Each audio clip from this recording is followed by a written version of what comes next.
Bienvenidos a un nuevo episodio del podcast Futuro del Trabajo, un podcast en el que exploramos las tendencias emergentes en el mundo del trabajo y en particular en el ámbito de la gestión de personas en las organizaciones. Hoy en los micrófonos estamos Rafa Díaz. Hola, Rafa. Hola, Santi, ¿qué tal? Y un servidor, Santi García.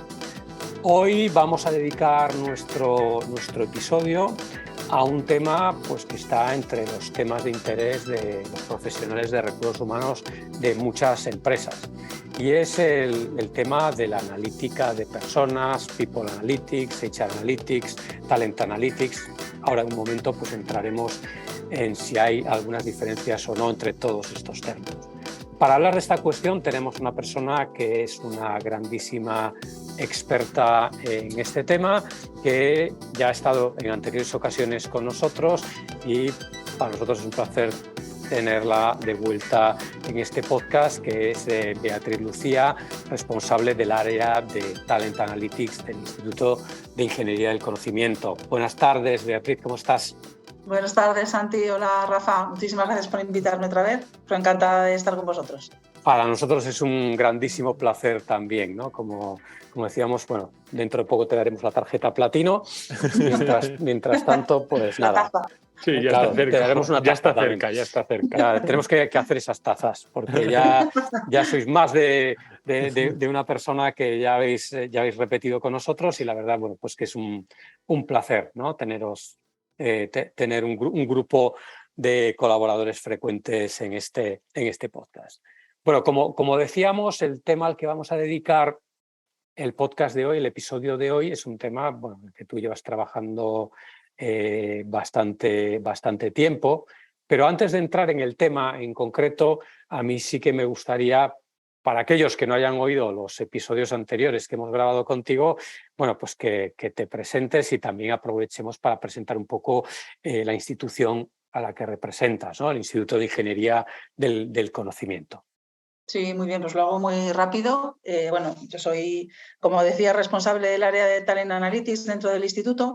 El instituto es un centro que se crea hace más de 30 años entre la Universidad Autónoma e IBM, auspiciado por el Ministerio de Industria en su momento, y se crea como un centro científico con la vocación de hacer transferencia de la investigación a las empresas, ¿no? Y con el objetivo, por el otro lado, de traer problemas reales a la universidad. En ese momento se empieza a trabajar ya desde la analítica de datos y la inteligencia artificial, que se llamaba en ese momento, ¿no?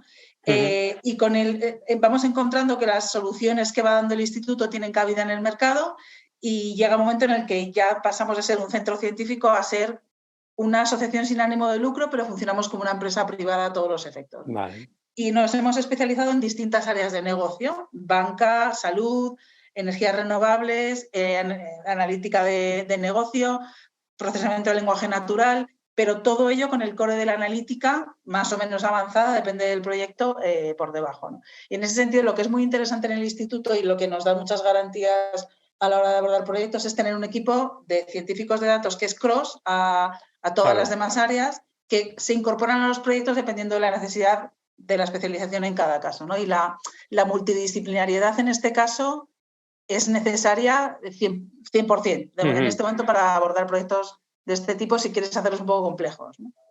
Claro. Y una pregunta, ¿y qué perfiles hay dentro del instituto? Así por un poco de, cuando hablamos científico de datos, es igual para los que no son expertos o no conocen el tema pues bueno, creo que hay como muchas posibilidades de cómo llegar a convertirte en un científico de datos. ¿Nos puedes explicar un poco también para que nuestros oyentes entiendan un poco más pues de qué perfiles, qué estudian, un poco... ¿Qué hace una persona para dedicarse a esto de la ciencia de datos? Sí, eso daría casi para otro podcast, ¿eh? Pero, claro, no, o sea, lo que es... Sí, entiendo la pregunta porque además mucha gente en las universidades cuando vamos a eventos ya nos preguntan, ¿pero qué estudio, no? Para llegar a... Claro. Entonces, bueno, lo que es... Nosotros empezamos con un equipo de científicos de datos, un equipo único, básicamente formado por matemáticos con conocimientos de informática, o las dobles titulaciones informática-matemáticas, alguna titulación de ingeniería matemática, todo relacionado con el análisis de datos, pero con conocimientos de programación. Luego, dentro de ese equipo, digamos que se van especializando. Hay gente muy experta en optimización, en modelos de optimización, que son muy complicados. hay otras personas que se han ido especializando más en temas de procesamiento de lenguaje natural, pero lo que sí vimos que sucedía es que con el tiempo y al hacer proyectos surgía otro perfil que ha derivado al final en otro equipo, se han separado en dos. Entonces se han quedado los científicos de datos en un equipo y los ingenieros de datos se han ido a otro equipo. Y estas son las personas que se ocupan no de analizar los datos, sino de saber cómo tiene que ser la infraestructura y la arquitectura de sistemas que dé soporte al proyecto de análisis de datos. Claro. Estos entran en juego cuando el proyecto ya... O sea, nosotros cuando tiramos de ellos, o bien cuando tenemos que trabajar en la infraestructura del cliente, que cada vez está pasando más, o sea, en vez de trabajar yo los datos en mi plataforma, me das acceso a la tuya y yo trabajo dentro de tu...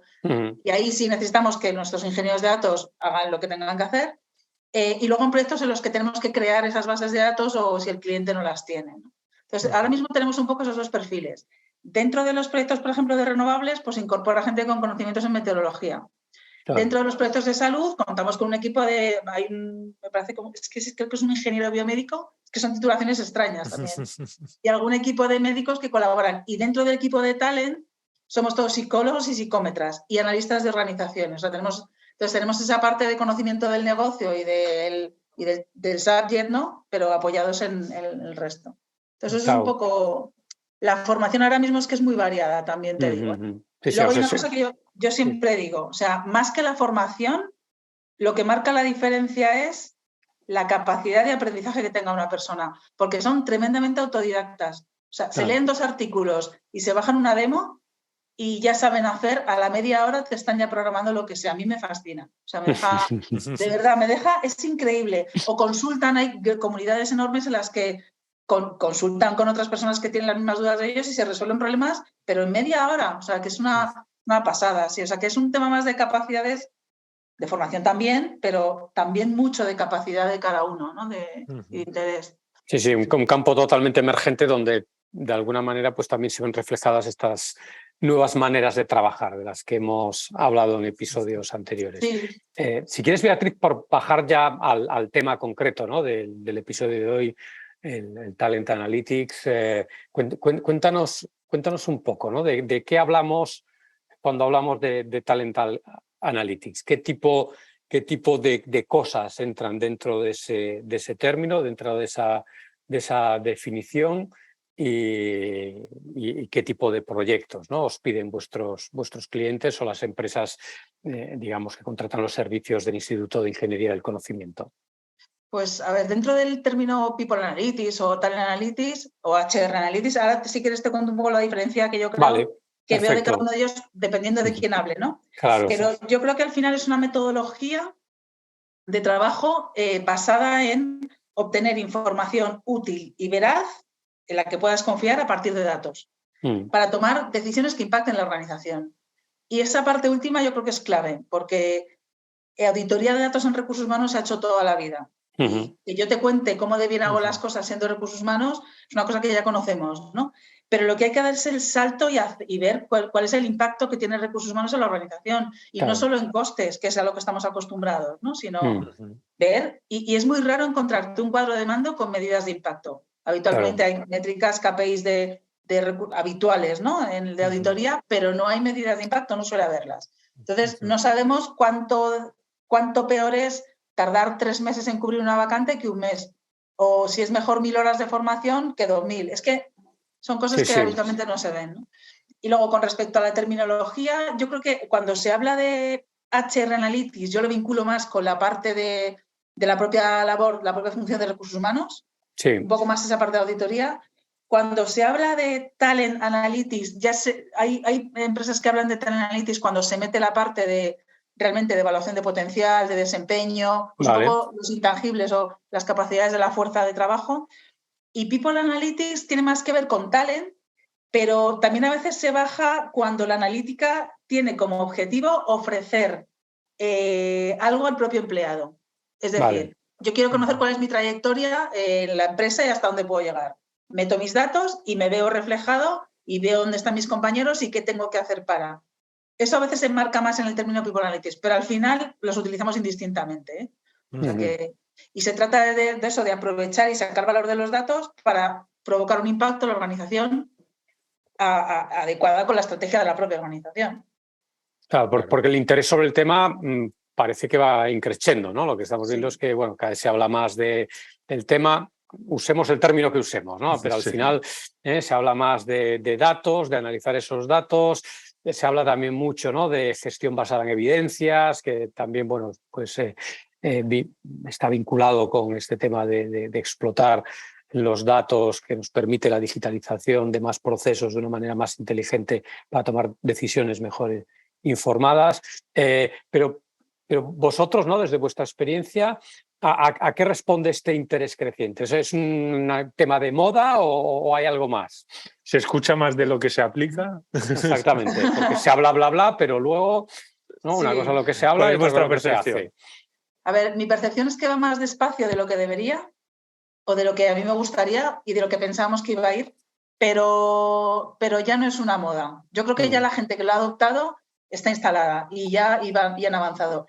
Es verdad que hasta ahora, o sea, al principio, cuando surge la bomba, todo el mundo se quiere apuntar, ¿no? Claro. Y cuando ya baja un poco el entusiasmo, es como, vamos a ver, pero tenemos datos. Entonces, yo creo que en los últimos años, lo hemos comentado a veces, ¿no? Las empresas grandes que se han querido dedicar a esto se han gastado el dinero en tecnología para tener los datos bien. Claro. Y empezar a probar y hacer pilotos, y ahora vamos a empezar a explotar esto a ver para qué nos puede servir, ¿no? Entonces, va más despacio, pero yo creo que ha llegado para quedarse sin duda, ¿eh? Cada uno en la medida que lo necesite, pero es que además los propios empleados ya piden esto a los recursos humanos. O sea, las preguntas que antes se lanzaban a recursos humanos ahora son otras. Piden mucha más anticipación, mucha más adaptación a cada empleado. El manager pide muchos datos para gestionar a su equipo y eso solo lo puedes hacer con datos. Claro. Solo puedes dar respuesta con buenos datos. Entonces, es indudable que ha llegado para quedarse, pero muy despacio. Y España sigue yendo más despacio que el mundo anglosajón, por ejemplo. ¿Y a qué crees que se debe este retraso? Pues no lo sé. O sea, yo creo que hay parte de tema legal que está también frenando un poco la cosa. Y, o sea, ahora mismo es verdad que el que un equipo de recursos humanos se lance a hacer proyectos de analítica depende más de las personas que lo compongan y de lo proclive que sea legal a facilitar la vida que a que tengan buenos datos, ¿eh? O sea, esto, o a lo innovadora que sea la empresa. Al final depende mucho de eso. Y luego nos encontramos con departamentos legales que aportan y te dicen cómo, y nos encontramos con otros que lo paran, ¿no? Entonces, bueno. Y luego yo creo que es que ha habido mucha desconfianza en la calidad del dato. Cuando recursos humanos ha intentado, y luego es verdad que no son departamentos reconocidos por el trabajo con el dato. Quizá eso también hace que sea más lento, ¿no? Nosotros, o sea, nos dimos cuenta hace tiempo que había un problema además de 20 interna dentro de la organización, ¿no? Si marketing y recursos humanos pone sobre la mesa un proyecto de analítica, gana marketing. Y en fin, la calidad de los datos, en fin, y es que, vamos a ver, no tenemos nada que envidiarles, pero es verdad. Entonces, nosotros lo que, por ejemplo, montamos un curso entre el Instituto y la Universidad Autónoma de HR Analytics precisamente para dotar de más capacidad a la gente de recursos humanos para tener ese discurso y poder defenderlo internamente, ¿no? Pero, entonces yo creo que va por ahí. O sea, ha habido un tiempo de recopilación de buenos datos, de formación en capacidades, de que vaya haciendo culturilla, y ahora yo creo que empezará a rodar. Y aquí una pregunta, ¿y notáis diferencia en cuanto a sectores, o sea, sectores que igual su negocio pueda estar virando más hacia el valor del dato, o es simplemente lo que decías, ¿no? Que depende un poco del equipo de datos y el legal, y la diferencia en sectores respecto a la cultura del dato no es tan relevante? Pues es que de verdad yo no he notado diferencias entre sectores. Nos han sorprendido mucho empresas de fábricas habituales de alimentación que resulta que tienen una cultura del dato brutal. O sea, es verdad que las grandes son las que pueden gastar dinero en tener buenas herramientas y datos. Claro. Pero no he notado diferencia por sectores. Claro. No, porque sí que es verdad, y muchas veces se ha hablado de esto también, de que si la compañía tiene o ha adquirido una cultura del dato, todo lo demás suele ser más fácil, ¿no? Sí. Pero es verdad que probablemente la inversión para tener buenos sistemas de recursos humanos para almacenar datos de calidad, pues claro, no es como tú decías, no tampoco la prioridad, ¿no? Entonces, si no tienes un buen sistema con el que recopilar, ya todo lo demás, pues bueno, puedes trabajar con Excel, pero... Sí, pero fíjate que no, efectivamente no se le da prioridad, pero por ejemplo nos ha pasado una cosa muy curiosa y es que las empresas que han empezado a tener equipos de científicos de datos, no de People Analytics, ¿no? Sino equipos transversales Genial. con grandes plataformas, con quien empiezan a probar es con recursos humanos. Porque tienen los datos internos y como que perciben que no impactan el negocio y podemos probar aquí. Entonces, bueno, pues ahí vemos cómo aprovecha, hombre, que te están dejando ahí. Eso es una oportunidad. Eso es una oportunidad. O sea, yo creo que ahí has marcado un tema muy relevante, ¿no? Es decir, o sea, nosotros tenemos los datos, esto se queda dentro de casa, probemos aquí, probemos, ¿no? ¿Qué podemos sacar de estos datos? Sí, muy ahí interesante. Lo que siempre invitamos a recursos humanos de hazte las preguntas que quieras responder y busca los datos y métete, como sea, con un Excel, como sea. Sí, para empezar, y luego ya te encuentras, a lo mejor ya te encuentras que los datos son malos, pero bueno, ya sabes algo. Ya sabes algo, ¿no? Ya es un punto de avance el confrontarte, digamos, con la calidad de ese dato. Oye, te preguntaba, Rafa, por sectores, y dentro de lo que es ya el Talent Analytics y eso y recursos humanos, hay tendencia a enfocarse más en determinados procesos de gestión de personas, no sé, más al reclutamiento y la selección, más que a la gestión del desempeño, por ejemplo, o también veis que todo el mundo, bueno, pues está explorando. No, fíjate que yo creo que en selección ha bajado la demanda. Vale. Y yo creo que es verdad que, o sea, tiene sentido en procesos. Yo creo que la aplicación de este tipo de proyectos de inteligencia artificial o de analítica más compleja tiene sentido en procesos masivos en los que quieras extraer al máximo y aprovechar al máximo la poca información que tienes de mucha gente para empezar a filtrar, ¿no? Claro. Lo que antes hacía con un psicotécnico, que es una buena herramienta de evaluación, pero está muy acotado, ahora lo puedes hacer con una inteligencia que te mire todos los datos de esa persona y los compare con un patrón óptimo o con varios patrones óptimos, ¿no? Pero eso yo veo menos selección masiva ahora, o veo que se gasta menos dinero en selección masiva, ¿no? Lo que sí últimamente nos están demandando más son proyectos de predicción de rotación y de analítica de los factores que explican la rotación en mi empresa. Rotación, claro. Sí, y aquí vemos como en dos sentidos. Empresas que se dedican cuyo negocio forma parte de perfiles altamente demandados en el mercado y que van cambiando muy rápido, como factorías de software, ¿no? Por ejemplo, que tienen una alta rotación de perfiles que impactan en el cliente. Y luego hay otro tipo de empresas que no tienen una rotación alta, pero la rotación que tienen impacta en perfiles muy críticos. Muy concretos, claro.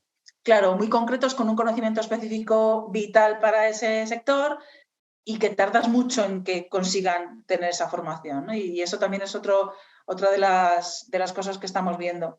Proyectos de absentismo, hay un poco más de prevención a abordarlos porque sí que hemos hecho alguno y en concreto uno lo paró legal y ya ha acabado.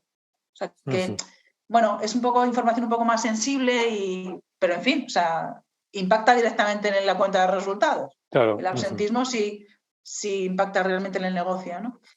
Y luego, eso en cuanto a lo que nosotros estamos viendo de lo que nos piden, ¿no? También tema de cuadro de mando, de ver cómo puedo mejorarlo, hacerlo más útil y demás. Y luego, fuera de España, ya lo que más o menos yo veo que hay como tendencia es que cuando se habla de People Analytics, cada vez hay más artículos que hablan de análisis de redes organizacionales. Y aquí en España lo hemos hecho solo con 2 o 3 clientes, pero está como muy incipiente, porque es una tecnología que todavía no se conoce mucho y no se sabe cómo sacarle partido, hay que preguntar al empleado, claro. Bueno, tiene sus consideraciones, pero sin embargo está cogiendo muchísima fuerza fuera de España, en el mundo anglosajón. Claro. Es un proyecto súper interesante. Si queréis luego podemos comentar algo más concreto, pero... No, a mí, o sea, ya te voy a disparar sobre este tema, sí, porque ya que estamos. A mí me has hecho una conexión, o sea, al decir esto en el mundo anglosajón, etcétera, claro, o sea, me ha conectado directamente con lo útil que puede ser este tipo de soluciones para modelos de trabajo más distribuidos, trabajos híbridos, etcétera, ¿no? O sea, y ganar visibilidad cuando no estás viendo a la gente en la oficina, ¿no? Explicas un poquito también para aquellos que nos estén, para nuestros oyentes, Sí. ¿qué es este tipo de proyectos? ¿En qué consisten? Un poquito más, ¿eh? Y cuál es tu percepción respecto a... ¿Tú crees que puede tener alguna relación con esto en el mundo anglosajón? O... Sí, porque justo empieza a subir la cantidad de veces que se habla de esto con la cantidad de veces que se habla del trabajo híbrido. Claro, Es que claro, no estás viendo a la gente y tienes que saber cómo están desconectados, ¿no? Pero bueno, aparte de eso es que es difícil explicarlo de forma breve, ¿no? Pero o sea, este tipo de proyectos lo que permiten es conocer quiénes son las personas que son clave para la organización por alguna razón, que la organización sabrá, y cómo están conectadas con el resto de personas de la organización. Porque son personas que supuestamente en tu estrategia de empresa son muy clave o son muy útiles para que la empresa crezca en el sentido que sea, ¿no? Entonces, estos proyectos se pueden abordar o bien con análisis de huella digital, por ejemplo, el análisis de las plataformas de colaboración o la gente que se reúne vía Teams o vía la plataforma que sea, que tiene sus problemas, o bien se pueden hacer con encuesta relacional, es decir, preguntando directamente al empleado, oye, cuando estás trabajando, ¿quién es la persona que siempre te soluciona los problemas tecnológicos? O cuando quieres contrastar una información de la que no te fías, ¿a quién acudes? O ¿quién es la persona del equipo que toma las decisiones? Y no tiene por qué ser tu jefe, ¿no? Entonces, la primera forma de abordarlo, la de huella digital, tiene la ventaja de que es muy... El evaluador no hace nada que no haga ya, entonces no es nada invasivo, pero es muy difícil inferir un comportamiento real de ahí. La gente no las utiliza mucho y lo que nos hemos encontrado es que quien usa las plataformas colaborativas es gente que su puesto de trabajo, una de sus funciones es dinamizar la plataforma. Entonces, claro, este es el más influencer de todos. Claro, es como, mira, te voy a contar lo que ya sabes, que son estas 10 personas que... Entonces ahí a mí me gusta un poco menos. También es, bueno, yo creo que da información muy fiable porque todo lo que sucede ahí es lo que sucede, pero como poco rica, ¿no? Dependiendo de cómo se use. La encuesta relacional tiene la desventaja que tienes que preguntar al empleado y eso es una desventaja desde mi punto de vista cuando no sabes explicarle por qué le preguntas y cuando no sabes darle un feedback de lo que han contestado. Pero si eso lo haces bien, no veo el problema en preguntar. De hecho, deberíamos preguntar mucho. Pero claro, claro, yo siempre digo, claro, luego les metéis encuestas de 100 preguntas para... Bueno, en fin. Entonces, que todos conocemos. No quiero decir nada más. Esa parte de encuesta relacional, lo bueno que tiene es que se hacen muy poquitas preguntas, 3, 4 como mucho, siempre en positivo. No me he encontrado ninguna encuesta de quién es la persona del equipo que más se enfada con los demás. Y luego puedes caracterizar a la gente, es decir, selecciona quién es la persona que más conocimientos tiene de esta materia. Le selecciono y luego me preguntan, ¿sabes cómo localizarle? O cuando le has preguntado te ha respondido, o cualquier cosa que te ayude a caracterizar a esa persona, ¿no? Por ejemplo, con Repsol hicimos el proyecto y lanzamos 3 preguntas. Una tenía que ver con expertos en un conocimiento técnico suyo, la otra pregunta era personas altamente colaboradoras y la otra pregunta era personas a la última en tecnología. De esas 3 preguntas te salen 3 redes, pero los que resultan referentes en las 3, joder, es que tienes gente muy, muy, muy posicionada en la empresa porque son expertos técnicos, colaboradores y altamente innovadores. O sea que, entonces, sabes quiénes son, con quién están conectados, de qué país vienen las nominaciones, de qué departamento, quiénes a su vez son nominados por estos referentes. O sea, tienes una información muy potente, ¿no? Ahí. No, claro, además, claro, te puede dar un montón de perspectivas sobre un montón de cosas, ¿no? Porque se me ocurre también que lo mismo que puedes encontrar esos influencers, pues también puedes encontrar a gente que está desconectada, ¿no? Gente que digas, ostras, pues esta gente igual corre un riesgo de rotación. Hablabas antes, ¿no? De que estamos buscando la rotación, pues gente que no se relaciona con nadie dentro de la empresa, pues igual es muy fácil, ¿no? Que pueda irse otro Totalmente, lado. es que en relación con la rotación, la sociabilización de la persona en la organización es un factor clave para que no se vaya, ¿no? Dentro de otros muchos factores, como todos sabemos. Pero claro. O si te relacionas con alguien, pero eres invisible a los referentes. Claro. Claro, hay muchas derivadas que pueden sacar de ahí. Yo muchas veces digo que el problema de este tipo de proyectos es que dan tal cantidad de información que el que recibe el informe no la puede tragar. O sea, Repsol ha sido un ejemplo, o sea, es un equipo que es una pasada, o sea, es un equipo modelo que han agarrado el informe y lo están explotando hasta el detalle, ¿no? Hasta Porque lo que te permite estos informes es, a un nivel muy alto, saber cómo está la empresa, dónde están los referentes, si son nominados por sus equipos o no, todo eso, pero es que luego puedes bajar a la persona. Claro. Y puedes buscar a Pepe Pérez, que le contratamos porque era súper experto en no sé qué, y es que no está siendo nominado. Aquí pasa algo, ¿no? Entonces, claro. Bueno, son súper potentes. Y luego lo que comentabas de rotación, yo creo que esta información es brutal para añadirle a la evaluación de desempeño. Claro.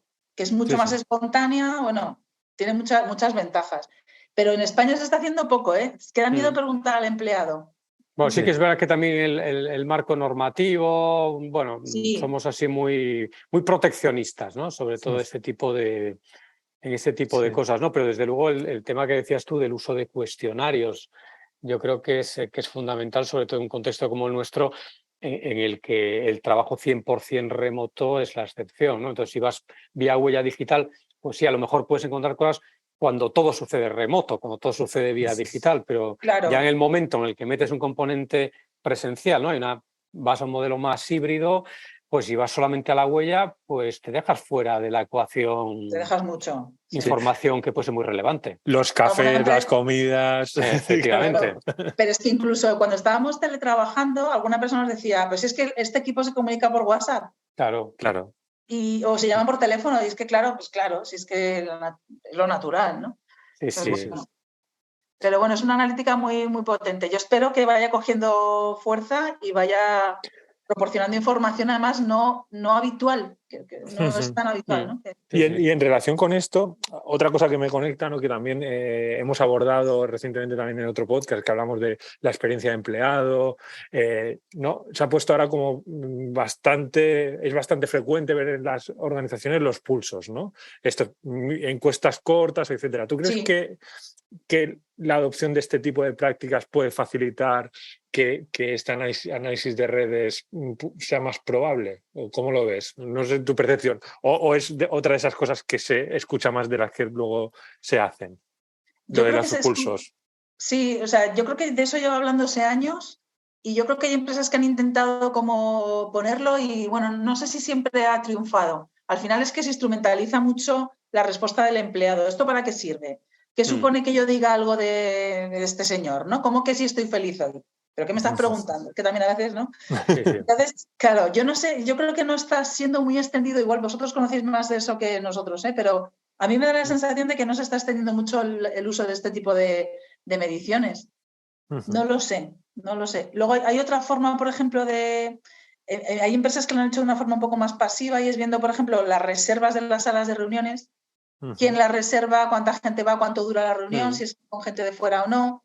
Es otra forma de obtener información de conexiones. En las evaluaciones de desempeño, cuando tú puedes decir quién quieres que te evalúe, que en algunas empresas lo permiten, eso también forma una red que puede ser interesante.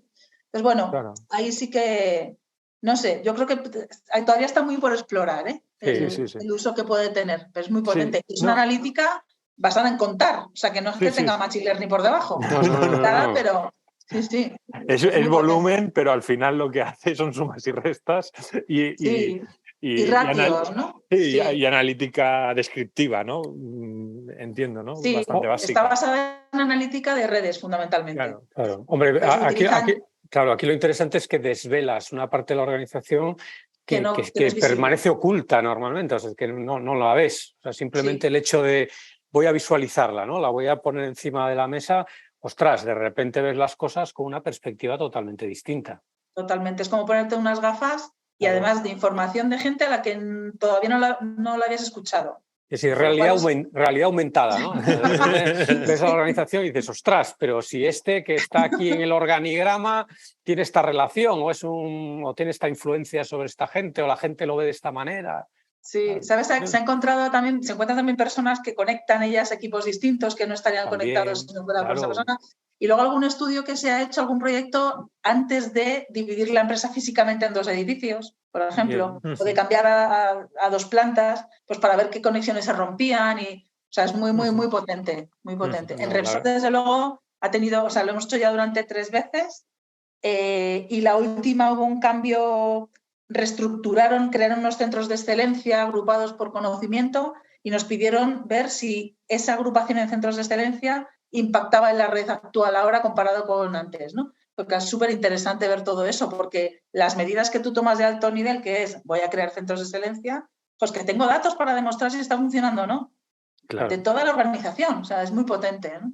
Sí. Bueno, es decisiones basadas en evidencias, ¿no? Basadas más en datos y no tanto en opiniones o en juicios subjetivos. Bueno, pues como habitualmente se han tomado las decisiones en esta materia.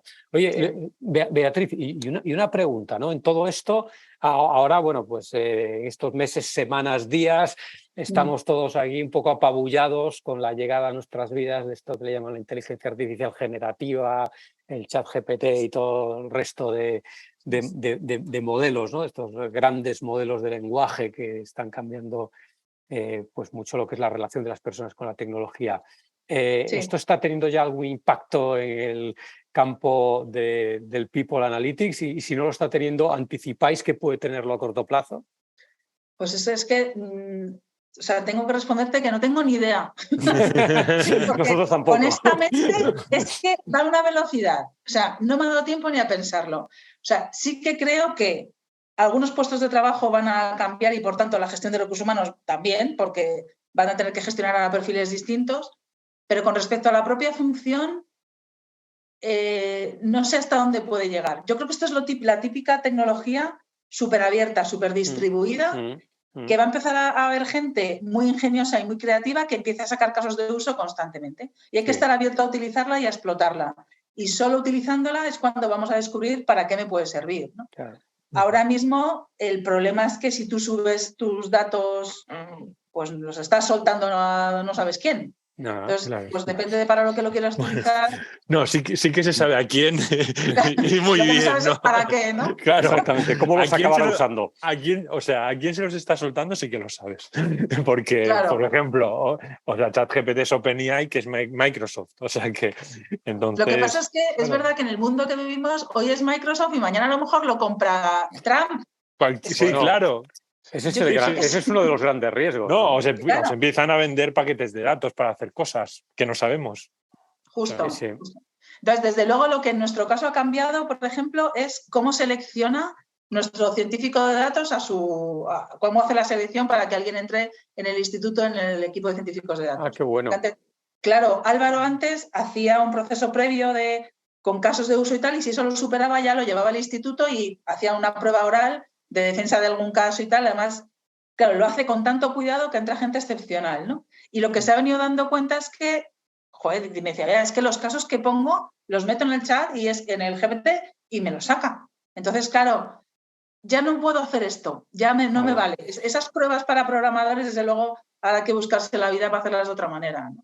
Y en el mundo de la educación y la formación, pues yo sospecho que también va a impactar muchísimo.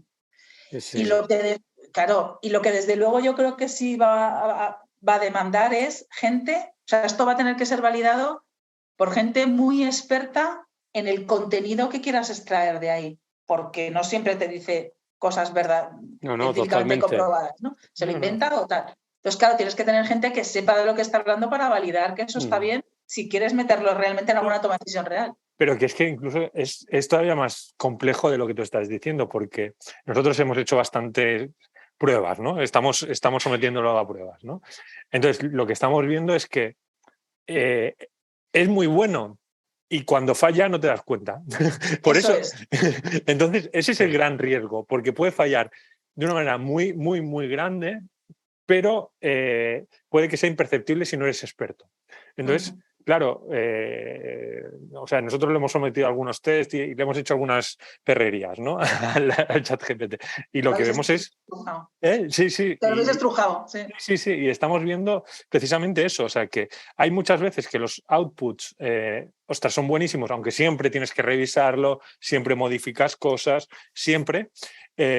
pero que hay veces que falla muy poco, ¿no? Y hay otras veces que alucina pero claro, si tienes el criterio para saber que está alucinando, que, ese 10% que se está equivocando, tú lo percibes, claro, podemos crear realidades muy paralelas, ¿no? Donde sí, empezamos total. Sí, sí. a generar cosas que demos por válidas y que esos residuales acaben cambiando cosas que no son ciertas, ¿no? Sí, no sabemos hasta dónde puede llegar. O sea, lo que es indudable es que es un modelo entrenado con información abierta que funciona muy bien en muchas disciplinas distintas. Entonces, imagínate cómo funcionará de bien si lo entrenas específicamente en un call center, por ejemplo, de seguros o de... Claro, es que ahí sí que es una pasada, porque lo estás entrenando simplemente con que cheques que ciertas cosas las siguen yendo bien y tal. Claro, imagínate, eso te sustituye pues todos los call centers bien implementado, ¿no? Sí. Es que, bueno, no, el impacto en la productividad, desde luego, puede ser tremendo, ¿no? Y ya veremos cómo se gestiona este impacto, pero lo que estamos viendo es que va a ser uno de los principales cambios que probablemente vaya a experimentar el mundo del trabajo a más corto plazo, ¿no? La llegada de esta tecnología y todo lo que son trabajos digitales, ¿no? Porque esto pues, no afecta tanto a los trabajos físicos, vamos a llamarlo así, claro. pero todo lo que son trabajos digitales de repente pueden ver incrementada su productividad de una manera exponencial. Entonces, ya veremos, porque seguramente veremos diferentes respuestas frente a este incremento de la productividad por parte de las empresas, ¿no? Habrá quien diga, pues mira, apuesto por la eficiencia, habrá quien diga, a lo mejor, pues apuesto por la diferenciación, o habrá incluso quien diga, no, es que apuesto por el trato humano porque creo que tiene un plus que a lo mejor hasta se va a valorar más que lo automático, ¿no? No lo sé. Bueno, eso en cualquier caso estaría bien, porque eso supone que las empresas han reflexionado y deciden estratégicamente cómo se quieren posicionar, que es lo que debería suceder y no estar subidos todos en la ola, ¿no? Entonces llegará ese momento. Y luego en el mundo del arte, que está revolucionadísimo, claro, con el mundo de las imágenes. Yo que soy lectora de cómics, madre mía, hay una guerra ahí. Claro. Sí. Y una pregunta, por cerrar un poco este tema. No sé si tú conoces usos que haya podido, aunque haya sido así residual, que hayas visto, aunque sea en algún blog, o algún uso de People Analytics utilizando esta tecnología, de GPT-4, o ¿has visto algo o de momento no has visto nada? Yo no he visto nada y sospecho que si hay algo será en algún chatbot de atención al empleado o atención al candidato, pero no lo he visto, ¿eh? Vale. No lo he visto. No, es por saberlo porque, bueno, estamos explorando, como bien sabes. Claro, sí. Nosotros no paramos de explorar. No, haces bien, claro, es que hay que crear reflexión alrededor de eso. Totalmente. Y para eso hay que usarlo. Claro, no, totalmente. Oye, y hablando de explorar, ¿no? O sea, más allá de lo que pueda ser el impacto que esta nueva tecnología tenga en el ámbito de Talent Analytics, etcétera, ¿cómo veis vosotros desde el instituto el futuro de esta disciplina, ¿no? O sea, ¿cuáles son las grandes tendencias que estáis viendo tanto por parte de vuestros clientes como por parte de los expertos en esta materia? Yo creo que, va a seguir avanzando a una velocidad sostenible, espero.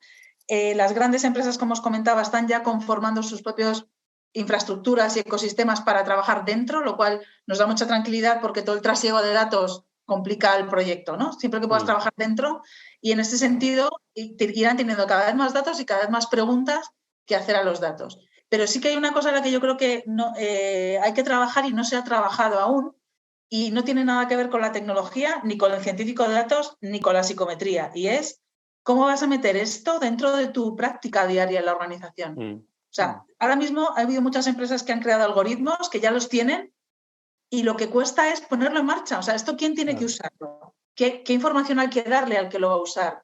¿Qué decisiones va a tomar? ¿Cómo se va a explicar? ¿Lo vas a hacer con un grupo concreto o lo vas a hacer con toda la empresa? Eso hay que prestarle atención y decidir cómo lo vas a usar, ¿no?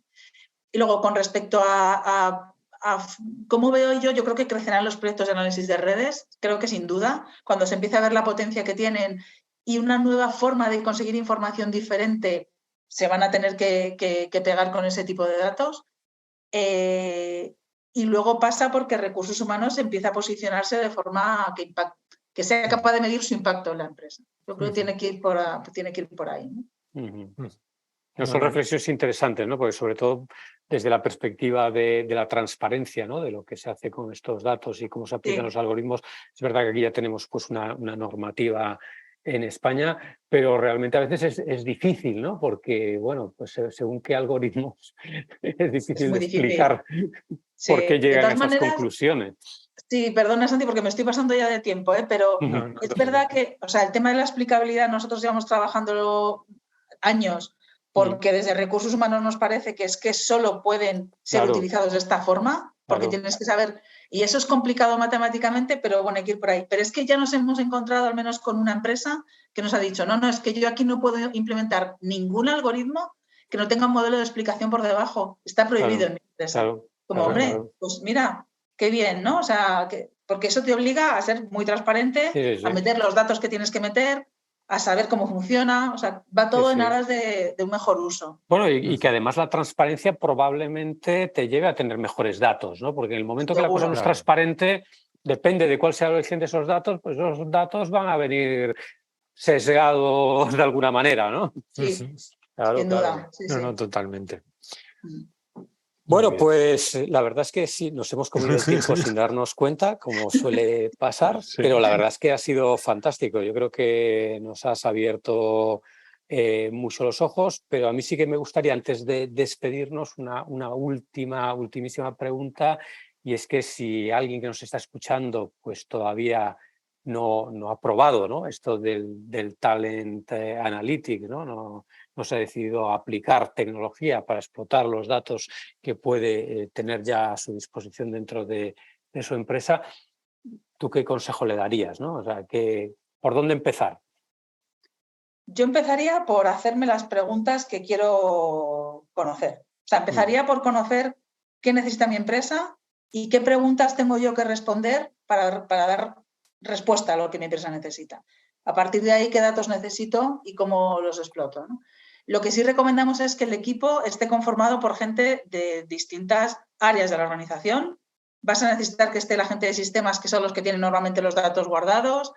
Seguramente necesites gente de finanzas, gente de operativa, porque no te puedes quedar solo en los datos de recursos humanos. Tienes que pedir datos de la empresa para ver cómo va la empresa en otros sitios y ver el impacto que tiene la gente en esos sitios, ¿no? Entonces, yo al final lo que siempre recomendamos es eso, siéntate, ¿qué quieres conocer?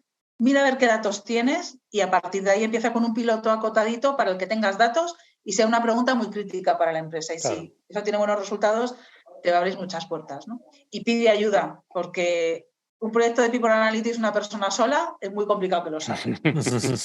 Muy complicado. Total. Por mucho copilot que nos traiga Microsoft a corto plazo, ¿no? Claro, necesitas estar sponsorizado, necesitas tener datos sensibles y que te deje legal. Necesitas a lo mejor un informático que te haga no sé qué interfaz. Es imposible hacerlo solo. Sí. Claro. Bueno, con ChatGPT 8 igual sí. Bueno, veremos, estaremos atentos. A ver lo que tarda en salir. Eso. Sí. Bueno, pues muchísimas gracias, Beatriz. La verdad es que ha sido un placer. Sí, siempre un placer. Y nada, a ver si repetimos pronto.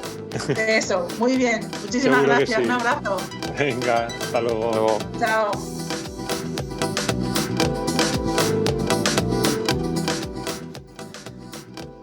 Hasta aquí el episodio de hoy. Esperamos que te haya gustado. Para no perderte ninguno de estos episodios, recuerda suscribirte en tu plataforma preferida. Estamos en Apple Podcast, Google Podcast, Spotify, iVoox y muchas más. Además, para seguir informado sobre el futuro del trabajo, puedes seguirnos en las redes sociales y en nuestra web www.futureforwork.com. Hasta el próximo episodio.